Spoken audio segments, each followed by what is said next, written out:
ਸਤਿ ਸ੍ਰੀ ਅਕਾਲ ਜੀ, ਸਾਰਿਆਂ ਦਾ ਸਵਾਗਤ ਹੈ। ਅੱਜ ਆਪਾਂ ਥੋੜੀ ਜੀ ਗਿਆਨ ਦੀ ਦੌੜ ਲਗਾਉਣ ਵਾਲੇ ਹਾਂ। ਪਤਾ ਹੈ, ਹੁਣੇ-ਹੁਣੇ ਭਾਰਤ ਨੇ ਖੇਡਾਂ 'ਚ ਇੱਕ ਨਵਾਂ ਵਰਲਡ ਰਿਕਾਰਡ ਬਣਾਇਆ ਹੈ ਤੇ ਇਹ ਵੀ ਸੋਚਿਆ ਕਦੇ ਕਿ ਏਸ਼ੀਆ ਦਾ ਸਭ ਤੋਂ ਲੰਬਾ ਵਾਈਲਡਲਾਈਫ ਕੋਰੀਡੋਰ ਕਿੱਥੇ ਬਣ ਰਿਹਾ ਹੈ। ਚਲੋ ਫਿਰ ਅੱਜ ਦੇ ਸਫ਼ਰ 'ਚ ਆਪਾਂ ਮਿਲ ਕੇ ਕੁਝ ਅਜਿਹੇ ਮਜ਼ੇਦਾਰ ਸਵਾਲਾਂ ਦੇ ਜਵਾਬ ਲੱਭਦੇ ਹਾਂ ਤੇ ਦੇਖਦੇ ਹਾਂ ਕਿ ਆਪਣੇ ਆਲੇ-ਦੁਆਲੇ ਕੀ ਕੁਝ ਹੋ ਰਿਹਾ ਹੈ। ਅੱਜ ਦਾ ਸਫ਼ਰ ਸ਼ੁਰੂ ਕਰਨ ਤੋਂ ਪਹਿਲਾਂ ਜ਼ਰਾ ਇਸ ਗੱਲ ਤੇ ਗੌਰ ਕਰੀਏ। ਕਿਹਾ ਗਿਆ ਹੈ ਕਿ ਆਪਣੀ ਜ਼ਿੰਦਗੀ ਦੇ 5 ਸਾਲ ਆਪਣੇ ਸੁਪਨਿਆਂ ਨੂੰ ਦੇ ਦਿਓ ਤੇ ਫਿਰ ਕਾਮਯਾਬੀ ਅਗਲੇ 50 ਸਾਲ ਤੁਹਾਡਾ ਨਾਲ ਲਵੇਗੀ। ਵਾਹ, ਕਿੰਨੀ ਡੂੰਗੀ ਗੱਲ ਹੈ। ਚਾਹੇ ਸੁਪਨੇ ਪੂਰੇ ਕਰਨੇ ਹੋਣ ਜਾਂ ਆਪਣਾ ਗਿਆਨ ਵਧਾਉਣਾ ਹੋਵੇ, ਮਿਹਨਤ ਤਾਂ ਲੱਗਦੀ ਹੀ ਹੈ। ਤਾਂ ਚਲੋ ਐਸੇ ਸੋਚ ਨਾਲ ਅੱਜ ਦਾ ਪਹਿਲਾ ਸਵਾਲ ਦੇਖਦੇ ਹਾਂ। ਤਾਂ ਪਹਿਲਾ ਸਵਾਲ ਸਿੱਧਾ ਨਿਸ਼ਾਨੇਬਾਜ਼ੀ ਦੀ ਦੁਨੀਆ ਤੋਂ ਆ ਰਿਹਾ ਹੈ।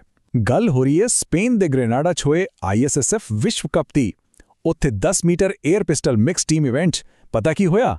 ਭਾਰਤ ਦੀ ਇੱਕ ਜੋੜੀ ਨੇ ਸਿਰਫ 골ਡ ਮੈਡਲ ਹੀ ਨਹੀਂ ਜਿੱਤਿਆ, ਬਲਕਿ ਇੱਕ ਨਵਾਂ ਨਕੋਰ ਜੂਨੀਅਰ ਵਰਲਡ ਰਿਕਾਰਡ ਵੀ ਬਣਾ ਦਿੱਤਾ। ਹੁਣ ਸਵਾਲ ਇਹ ਹੈ, ਉਹ ਦੋ ਖਿਡਾਰੀ ਕੌਣ ਸਨ? ਅਤੇ ਸਹੀ ਜਵਾਬ ਹੈ ਪਲਕ ਅਤੇ ਮੁਕੇਸ਼ ਨੀਲਾਵਲੀ। ਬਿਲਕੁਲ ਸਹੀ, ਕਮਾਲ ਕਰ ਦਿੱਤਾ ਇਹਨਾਂ ਦੋਵਾਂ ਨੇ। ਦੇਖੋ, ਇਹ ਸਿਰਫ ਇੱਕ ਜਿੱਤ ਨਹੀਂ ਹੈ, ਇਹ ਇੱਕ ਨਵਾਂ ਜੂਨੀਅਰ ਵਰਲਡ ਰਿਕਾਰਡ ਹੈ। ਇਸ ਨਾਲ ਉਹਨਾਂ ਨੇ ਦਿਖਾ ਦਿੱਤਾ ਹੈ ਕਿ ਭਾਰਤ ਦਾ ਨਿਸ਼ਾਨੇਬਾਜ਼ੀ ਵਿੱਚ ਭਵਿੱਖ ਕਿੰਨਾ ਸ਼ਾਨਦਾਰ ਹੋਣ ਵਾਲਾ ਹੈ। ਚਲੋ ਹੁਣ ਖੇਡਾਂ ਤੋਂ ਸਿੱਧਾ ਚੱਲਦੇ ਹਾਂ ਵੱਡੀਆਂ-ਵੱਡੀਆਂ ਸੜਕਾਂ ਵੱਲ, ਮਤਲਬ ਬੁਨਿਆਦੀ ਢਾਂਚੇ ਵੱਲ। ਕਦੇ ਸੋਚਿਆ ਹੈ ਕਿ ਜਦੋਂ ਵੱਡੇ-ਵੱਡੇ ਐਕਸਪ੍ਰੈਸਵੇ ਬਣਦੇ ਨੇ ਤਾਂ ਜੰਗਲੀ ਜਾਨਵਰਾਂ ਦਾ ਕੀ ਬਣਦਾ ਹੋਵੇਗਾ? ਉਹਨਾਂ ਦੇ ਰਸਤੇ ਤਾਂ ਬੰਦ ਹੋ ਜਾਂਦੇ ਨੇ। ਇਸੇ ਸਮੱਸਿਆ ਦਾ ਇੱਕ ਬਹੁਤ ਹੀ ਸ਼ਾਨਦਾਰ ਹੱਲ ਕੱਢਿਆ ਗਿਆ ਹੈ। ਏਸ਼ੀਆ ਦਾ ਸਭ ਤੋਂ ਲੰਬਾ 12 ਕਿਲੋਮੀਟਰ ਦਾ ਉੱਚਾ ਜੰਗਲੀ ਜੀਵ ਗਲਿਆਰਾ। ਸਵਾਲ ਇਹ ਹੈ ਕਿ ਇਹ ਦਿੱਲੀ-ਦੇਹਰਾਦੂਨ ਐਕਸਪ੍ਰੈਸਵੇ ਤੇ ਬਣਿਆ ਇਹ ਗਲਿਆਰਾ ਕਿਹੜੇ ਨੈਸ਼ਨਲ ਪਾਰਕ ਵਿੱਚੋਂ ਦੀ ਲੰਘਦਾ ਹੈ? ਇਹ ਲੰਘਦਾ ਹੈ ਰਾਜਾ ਜੀ ਨੈਸ਼ਨਲ ਪਾਰਕ ਵਿੱਚੋਂ। ਹਾਂਜੀ, ਉੱਤਰਾਖੰਡ ਵਿੱਚ। ਸੋਚ ਕੇ ਦੇਖੋ, ਉੱਪਰ ਤੇਜ਼ ਰਫ਼ਤਾਰ ਗੱਡੀਆਂ ਭੱਜ ਰਹੀਆਂ ਨੇ ਤੇ ਥੱਲੇ ਉਸੇ ਹਾਈਵੇ ਦੇ ਹੇਠਾਂ ਹਾਥੀ, ਬਾਘ ਤੇ ਹੋਰ ਜਾਨਵਰ ਆਰਾਮ ਨਾਲ ਆਪਣੇ ਰਸਤੇ ਜਾ ਰਹੇ ਨੇ। ਕੋਈ ਖਤਰਾ ਨਹੀਂ ਹੈ ਨਾ? ਕਮਾਲ ਦੀ ਇੰਜੀਨੀਅਰਿੰਗ। ਇਹ ਇੱਕ ਬਹੁਤ ਵਧੀਆ ਮਿਸਾਲ ਹੈ ਕਿ ਕਿਵੇਂ ਤਰੱਕੀ ਅਤੇ ਕੁਦਰਤ ਦੀ ਸੁਰੱਖਿਆ ਇਕੱਠੇ ਚੱਲ ਸਕਦੇ ਹਨ। ਅੱਛਾ, ਹੁਣ ਗੱਲ ਕਰਦੇ ਹਾਂ ਹਾਈਵੇ ਤੇ ਸਫ਼ਰ ਕਰਨ ਦੀ। ਅੱਜਕੱਲ੍ਹ ਟੋਲ ਪਲਾਜ਼ਾ ਤੇ ਫਾਸਟੈਗ ਤਾਂ ਲਗਭਗ ਜ਼ਰੂਰੀ ਹੋ ਗਿਆ ਹੈ। NHAI ਯਾਨੀ national highway authority of India ਚਾਹੁੰਦੀ ਹੈ ਕਿ ਸਾਰੀ ਪੇਮੈਂਟ ਆਟੋਮੈਟਿਕ ਹੋਵੇ। ਪਰ ਮੰਨ ਲਓ ਕਿਸੇ ਦੀ ਗੱਡੀ ਤੇ ਫਾਸਟੈਗ ਨਹੀਂ ਹੈ ਤੇ ਉਹ UPI ਨਾਲ ਪੇਮੈਂਟ ਕਰਨਾ ਚਾਹੁੰਦਾ ਹੈ, ਤਾਂ ਨਵੇਂ ਨਿਯਮਾਂ ਮੁਤਾਬਿਕ ਉਸ ਨੂੰ ਕਿੰਨਾ ਜੁਰਮਾਨਾ ਦੇਣਾ ਪਵੇਗਾ? ਜਵਾਬ ਹੈ 1.25 ਗੁਣਾ, ਮਤਲਬ ਸਿੱਧਾ 25% ਵੱਧ। ਜੇ ਟੋਲ 100 ਰੁਪਏ ਹੈ ਤਾਂ 125 ਰੁਪਏ ਦੇਣੇ ਪੈਣਗੇ। ਇਹ ਵਾਧੂ ਪੈਸੇ ਇਸ ਲਈ ਲਏ ਜਾਂਦੇ ਨੇ ਤਾਂ ਕਿ ਲੋਕ ਫਾਸਟੈਗ ਦੀ ਵਰਤੋਂ ਕਰਨ। ਇਸ ਨਾਲ ਟੋਲ ਤੇ ਲੰਮੀਆਂ ਲਾਈਨਾਂ ਨਹੀਂ ਲੱਗਦੀਆਂ ਤੇ ਸਫ਼ਰ ਵੀ ਤੇਜ਼ ਹੁੰਦਾ ਹੈ। ਤਾਂ ਫਿਰ ਅਗਲੀ ਵਾਰ ਹਾਈਵੇ ਤੇ ਜਾਣ ਤੋਂ ਪਹਿਲਾਂ ਆਪਣਾ ਫਾਸਟੈਗ ਚੈੱਕ ਕਰਨਾ ਨਾ ਭੁੱਲਣਾ। ਚਲੋ ਜੀ, ਸੜਕਾਂ ਤੋਂ ਹੁਣ ਬੈਂਕਾਂ ਵੱਲ ਚੱਲਦੇ ਹਾਂ। ਅੱਜਕੱਲ੍ਹ ਬੈਂਕ ਵੀ ਬਹੁਤ ਹਾਈਟੈਕ ਹੋ ਗਏ ਨੇ। ਗਾਹਕਾਂ ਦੀ ਸੇਵਾ ਨੂੰ ਵਧੀਆ ਬਣਾਉਣ ਲਈ ਉਹ ਆਰਟੀਫੀਸ਼ੀਅਲ ਇੰਟੈਲੀਜੈਂਸ ਯਾਨੀ AI ਦੀ ਵਰਤੋਂ ਕਰ ਰਹੇ ਨੇ। ਹਾਲ ਹੀ ਵਿੱਚ ਇੱਕ ਸਰਕਾਰੀ ਬੈਂਕ ਨੇ ਬੌਬ ਸੰਵਾਦ ਨਾਂ ਦਾ ਇੱਕ AI ਪਲੇਟਫਾਰਮ ਲਾਂਚ ਕੀਤਾ ਹੈ। ਤਾਂ ਸਵਾਲ ਇਹ ਹੈ ਕਿ ਇਹ ਬੌਬ ਵਾਲਾ ਬੈਂਕ ਕਿਹੜਾ ਹੈ? ਬਿਲਕੁਲ, ਇਹ ਹੈ ਬੈਂਕ ਆਫ ਬੜੌਦਾ। ਬੌਬ ਮਤਲਬ ਬੈਂਕ ਆਫ ਬੜੌਦਾ। ਇਹ ਸੰਵਾਦ ਪਲੇਟਫਾਰਮ ਸਿਰਫ ਸਵਾਲਾਂ ਦੇ ਜਵਾਬ ਨਹੀਂ ਦਿੰਦਾ, ਸਗੋਂ ਇਹ ਵੱਖ-ਵੱਖ ਭਾਸ਼ਾਵਾਂ ਵਿੱਚ ਗਾਹਕਾਂ ਨਾਲ ਗੱਲ ਕਰ ਸਕਦਾ ਹੈ, ਉਹਨਾਂ ਦੀਆਂ ਪਰੇਸ਼ਾਨੀਆਂ ਨੂੰ ਸਮਝ ਕੇ ਹੱਲ ਵੀ ਕਰ ਸਕਦਾ ਹੈ। ਮਤਲਬ ਬੈਂਕਿੰਗ ਦਾ ਕੰਮ ਹੁਣ ਹੋਰ ਵੀ ਸੌਖਾ ਹੋ ਗਿਆ ਹੈ। ਅਗਲਾ ਸਵਾਲ ਇੱਕ ਬਹੁਤ ਹੀ ਮਹੱਤਵਪੂਰਨ ਸਰਕਾਰੀ ਯੋਜਨਾ ਬਾਰੇ ਹੈ। ਉਹ ਯੋਜਨਾ ਜਿਸ ਨੇ ਲੱਖਾਂ ਛੋਟੇ-ਮੋਟੇ ਕਾਰੋਬਾਰੀਆਂ ਨੂੰ ਆਪਣੇ ਪੈਰਾਂ ਤੇ ਖੜਾ ਹੋਣ ਦਾ ਮੌਕਾ ਦਿੱਤਾ। ਪ੍ਰਧਾਨ ਮੰਤਰੀ ਮੁਦਰਾ ਯੋਜਨਾ। ਇਸ ਯੋਜਨਾ ਨੂੰ ਹੁਣ 11 ਸਾਲ ਹੋ ਗਏ ਨੇ। ਤਾਂ ਸਵਾਲ ਇਹ ਹੈ ਕਿ ਇਸ ਦੀ ਸ਼ੁਰੂਆਤ ਕਿਸ ਸਾਲ ਵਿੱਚ ਹੋਈ ਸੀ? ਇਹ ਯੋਜਨਾ ਸ਼ੁਰੂ ਹੋਈ ਸੀ ਸਾਲ 2015 ਵਿੱਚ ਅਤੇ ਤਾਰੀਖ ਇਸ ਲਈ ਖਾਸ ਹੈ ਕਿਉਂਕਿ ਉਦੋਂ ਤੋਂ ਲੈ ਕੇ ਹੁਣ ਤੱਕ ਸੋਚੋ 40 ਕਰੋੜ ਤੋਂ ਵੱਧ ਲੋਨ ਦਿੱਤੇ ਜਾ ਚੁੱਕੇ ਨੇ।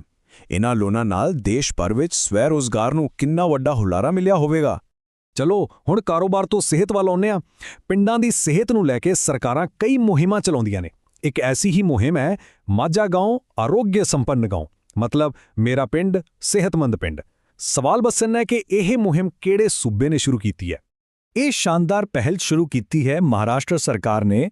ਅਤੇ ਜਦੋਂ ਗੱਲ ਮਹਾਰਾਸ਼ਟਰ ਦੀ ਹੋ ਹੀ ਰਹੀ ਹੈ ਤਾਂ ਚਲੋ ਇਸੇ ਸੂਬੇ ਨਾਲ ਜੁੜਿਆ ਇੱਕ ਹੋਰ ਮਜ਼ੇਦਾਰ ਸਵਾਲ ਦੇਖਦੇ ਹਾਂ।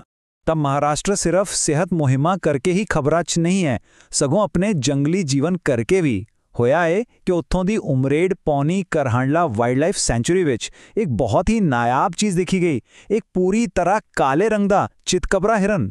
ਤਾਂ ਸਵਾਲ ਇਹੀ ਹੈ ਕਿ ਇਹ ਸੈਂਚੁਰੀ ਕਿਸ ਸੂਬੇ ਵਿੱਚ ਹੈ? ਜਵਾਬ, ਜਿਵੇਂ ਕਿ ਆਪਾਂ ਪਹਿਲਾਂ ਹੀ ਗੱਲ ਕਰ ਰਹੇ ਸੀ, ਮਹਾਰਾਸ਼ਟਰ ਹੈ। ਇਹ ਹਿਰਣ ਉਮਰੇਡ ਪਾਵਨੀ ਕਰਹਾਂਡਲਾ ਵਾਈਲਡਲਾਈਫ ਸੈਂਚੁਰੀ ਵਿੱਚ ਮਿਲਿਆ। ਪਤਾ ਹੈ ਇਸ ਨੂੰ ਮੇਲਾਨਿਸਟਿਕ ਕਿਉਂ ਕਹਿੰਦੇ ਨੇ? ਕਿਉਂਕਿ ਇਸ ਦੇ ਸਰੀਰ ਵਿੱਚ ਮੇਲਾਨਿਨ ਯਾਨੀ ਕਾਲਾ ਰੰਗ ਬਣਾਉਣ ਵਾਲਾ ਪਿਗਮੈਂਟ ਬਹੁਤ ਜ਼ਿਆਦਾ ਬਣ ਜਾਂਦਾ ਹੈ।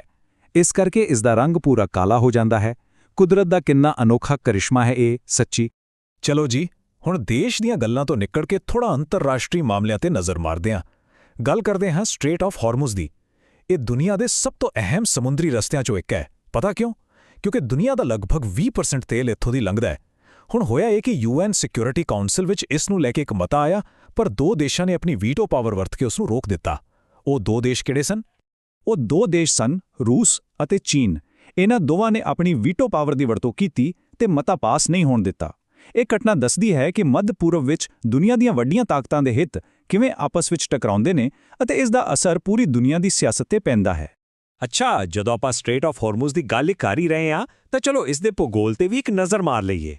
ਇਹ ਇੰਨਾ ਮਹੱਤਵਪੂਰਨ ਕਿਉਂ ਹੈ? ਇਹ ਸਮਝਣ ਲਈ ਇਹ ਜਾਣਨਾ ਜ਼ਰੂਰੀ ਹੈ ਕਿ ਇਹ ਫਾਰਸ ਦੀ ਖਾੜੀ ਯਾਨੀ ਪਰਸ਼ੀਅਨ ਗਲਫ ਨੂੰ ਕਿਸ ਦੂਜੇ ਸਮੁੰਦਰੀ ਹਿੱਸੇ ਨਾਲ ਜੋੜਦਾ ਹੈ। ਇਹ ਜੋੜਦਾ ਹੈ ਓਮਾਨ ਦੀ ਖਾੜੀ ਨਾਲ। ਹਾਂਜੀ, ਗਲਫ ਆਫ ਓਮਾਨ। ਤੇ ਕਿਉਂਕਿ ਇਹ ਪਰਸ਼ੀਅਨ ਗਲਫ ਨੂੰ ਓਮਾਨ ਦੀ ਖਾੜੀ ਨਾਲ ਜੋੜਦਾ ਹੈ, ਇਸੇ ਕਰਕੇ ਦੁਨੀਆ ਭਰ ਦੀ ਊਰਜਾ ਸਪਲਾਈ ਲਈ ਇਹ ਇੱਕ ਬਹੁਤ ਹੀ ਮਹੱਤਵਪੂਰਨ ਰਸਤਾ ਹੈ। ਅਤੇ ਹੁਣ ਆ ਗਏ ਆਪਾਂ ਆਪਣੇ ਅੱਜ ਦੇ ਆਖਰੀ ਸਵਾਲ ਤੇ। ਇਹ ਸਵਾਲ ਭਾਰਤ ਦੇ ਟੈਲੀਕਾਮ ਸੈਕਟਰ ਨਾਲ ਜੁੜਿਆ ਹੈ। ਉਹ ਸੰਸਥਾ ਜਿਹੜੀ ਆਪਣੇ ਮੋਬਾਈਲ, ਇੰਟਰਨੈਟ, ਇਹਨਾਂ ਸਾਰੀਆਂ ਸੇਵਾਵਾਂ ਨੂੰ ਕੰਟਰੋਲ ਕਰਦੀ ਹੈ, ਯਾਨੀ ਕਿ TRAI, telecom regulatory authority of India. ਇਸ ਦੀ ਸਥਾਪਨਾ ਕਿਸ ਸਾਲ ਵਿੱਚ ਹੋਈ ਸੀ? ਟਰਾਈ ਦੀ ਸਥਾਪਨਾ ਹੋਈ ਸੀ ਸਾਲ 1997 ਵਿੱਚ ਅਤੇ ਉਦੋਂ ਤੋਂ ਲੈ ਕੇ ਅੱਜ ਤੱਕ ਇਹ ਸੰਸਥਾ ਦੇਸ਼ ਦੇ ਦੂਰਸੰਚਾਰ ਖੇਤਰ ਵਿੱਚ ਇੱਕ ਸਹੀ ਮੁਕਾਬਲਾ ਬਣਾਈ ਰੱਖਣ ਅਤੇ ਸਾਡੇ ਤੁਹਾਡੇ ਵਰਗੇ ਗਾਹਕਾਂ ਦੇ ਹਿੱਤਾਂ ਦੀ ਰੱਖਿਆ ਕਰਨ ਵਿੱਚ ਇੱਕ ਬਹੁਤ ਵੱਡਾ ਰੋਲ ਨਿਭਾ ਰਹੀ ਹੈ। ਤਾਂ ਇਸ ਦੇ ਨਾਲ ਹੀ ਆਪਣਾ ਅੱਜ ਦਾ ਇਹ ਗਿਆਨ ਦਾ ਸਫ਼ਰ ਇੱਥੇ ਹੀ ਖਤਮ ਹੁੰਦਾ ਹੈ। ਸੋਚ ਕੇ ਦੇਖੋ ਕਿ ਕਿੰਨੇ ਸਵਾਲਾਂ ਦੇ ਜਵਾਬ ਪਹਿਲਾਂ ਤੋਂ ਪਤਾ ਸਨ, ਪਰ ਇਸ ਤੋਂ ਵੀ ਜ਼ਰੂਰੀ ਗੱਲ ਇਹ ਹੈ ਕਿ ਅੱਜ ਕੁਝ ਨਵਾਂ ਸਿੱਖਣ ਨੂੰ ਮਿਲਿਆ, ਚਾਹੇ ਉਹ ਜੰਗਲੀ ਜੀਵਾਂ ਬਾਰੇ ਹੋਵੇ ਜਾਂ ਅੰਤਰਰਾਸ਼ਟਰੀ ਸਿਆਸਤ ਬਾਰੇ। ਸਭ ਤੋਂ ਜ਼ਰੂਰੀ ਹੈ ਸਿੱਖਣ ਦੀ ਭੁੱਖ। ਇਸ ਨੂੰ ਹਮੇਸ਼ਾ ਕਾਇਮ ਰੱਖਣਾ ਚਾਹੀਦਾ ਹੈ। ਸਿੱਖਦੇ ਰਹੋ ਤੇ ਅੱਗੇ ਵਧਦੇ ਰਹੋ।